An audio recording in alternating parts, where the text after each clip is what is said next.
ব্রিটিশদেরকে বোঝানো হলো সাতক্ষীরা শহরে কোনো নৌপথ নেই, তাই পৌরসভার অনুমোদন পাবে কপিলমুনি।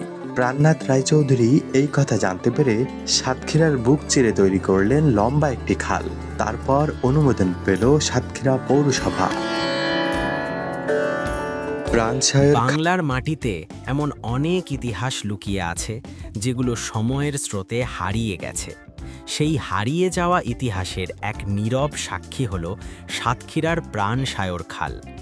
আজ আমরা জানব এই খাল কেন খনন করা হয়েছিল, কার উদ্যোগে হয়েছিল এবং কেন এই খাল আজও ইতিহাসের অংশ হয়ে আছে।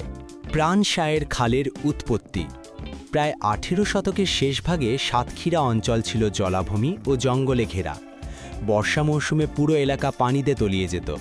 মানুষের চলাচল ছিল কষ্টকর, কৃষিকাজ প্রায় অসম্ভব।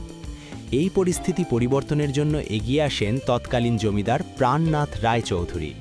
তিনি বুঝেছিলেন মানুষের জীবন বাঁচাতে হলে প্রথমে পানির নিয়ন্ত্রণ জরুরি। যোগাযোগ ব্যবস্থা উন্নত না হলে উন্নয়ন সম্ভব নয়। প্রাণসায়র খাল খননের মূল উদ্দেশ্য ছিল জলাবদ্ধতা দূর করা, কৃষি জমিতে সেচের ব্যবস্থা করা, নৌযান চলাচলের পথ তৈরি, ব্যবসা ও বাণিজ্য সহজ করা, মানুষের জীবনযাত্রার মান উন্নত করা।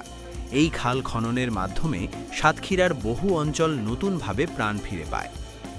খাল খননের ইতিহাস শোনা যায়, খাল খননের সময় হাজারো শ্রমিক কাজ করেছিলেন। কোনো আধুনিক যন্ত্র ছিল না, সবই ছিল মানুষের হাতের শ্রম। জমিদার প্রাণনাথ রায়চৌধুরী নিজেই কাজ তদারকি করতেন। লোকমুখে প্রচলিত আছে তিনি শ্রমিকদের প্রতি ছিলেন দয়ালু ও মানবিক। সামাজিক ও অর্থনৈতিক প্রভাব প্রাণসায়ের খাল শুধু পানি বহন করেনি, এটি জীবন বহন করেছে। কৃষিতে বিপ্লব আসে, নতুন বসতি গড়ে ওঠে, নৌপথে ব্যবসা বাড়ে, কর্মসংস্থান সৃষ্টি হয়। একসময় এই খাল ছিল সাতক্ষীরার অর্থনীতির প্রাণকেন্দ্র। কালের গর্ভে হারিয়ে যাওয়া ইতিহাস। সময়ের সাথে সাথে খালটি ভরাট হতে শুরু করে।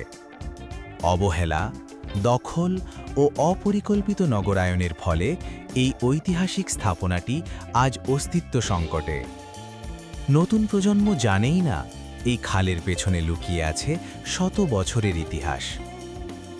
আমাদের দায়িত্ব ইতিহাস শুধু বইয়ের পাতায় রাখার জন্য নয়, এটি রক্ষা করা আমাদের নৈতিক দায়িত্ব। প্রাণসায়র খাল রক্ষা মানে আমাদের অতীতকে সম্মান করা, ভবিষ্যৎ প্রজন্মের জন্য ইতিহাস রেখে যাওয়া।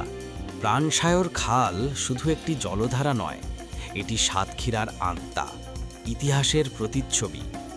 যদি আমরা আজ সচেতন না হই, তাহলে আগামী প্রজন্ম শুধু গল্পেই শুনবে একসময় এখানে ছিল একটি প্রাণবন্ত খাল। ভিডিওটি ভালো লাগলে লাইক দিন।